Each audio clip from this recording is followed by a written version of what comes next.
So in the last video on the Visione, we took a look at the car and the customisations offered, but what about how it performs? Let's find out, shall we?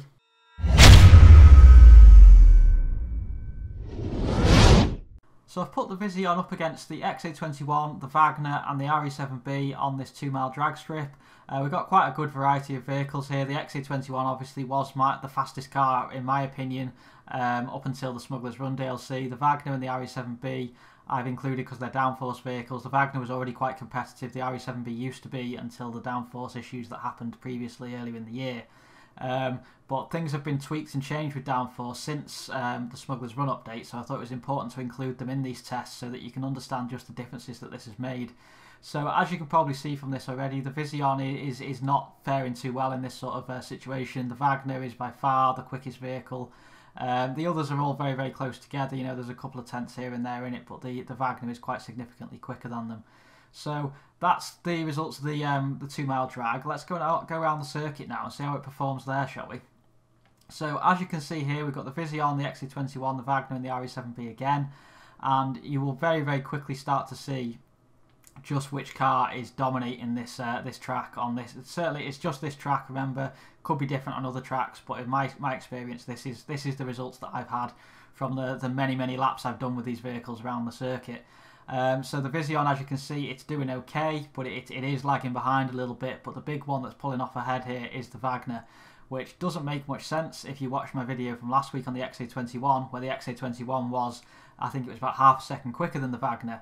But things have changed. The downforce that has been tweaked and changed has now made the Vagner, in my opinion, overpowered. Certainly on this circuit, the difference is absolutely huge. It is so much quicker than everything else.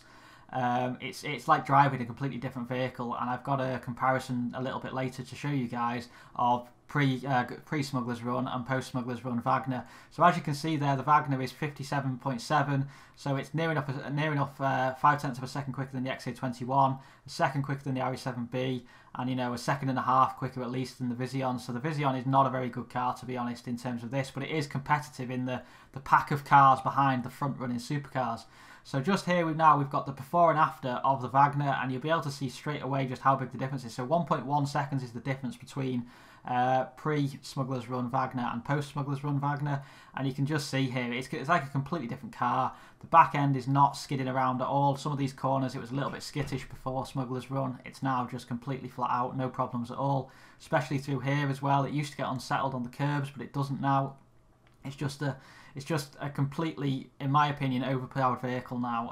I think Rockstar have gone too far the other way, because we used to have the RE-7B that, you know, it did have weaknesses. The Vagner is quite a good all-round vehicle. You know, it's not perfect by any means, but it's a more well-rounded vehicle than the RE-7B in terms of its overall statistics. And you've now got that car, which is also the fastest car around a lap of this track. So just remember, it is this track. So I think they've gone a little bit too far the other way. So yeah, unfortunately the Visione, okay car, not a brilliant car, probably not worth the money in my opinion, but you know, value is subjective. So let me know in the comments below what you guys think. But thank you very much for watching, and I'll be back again soon.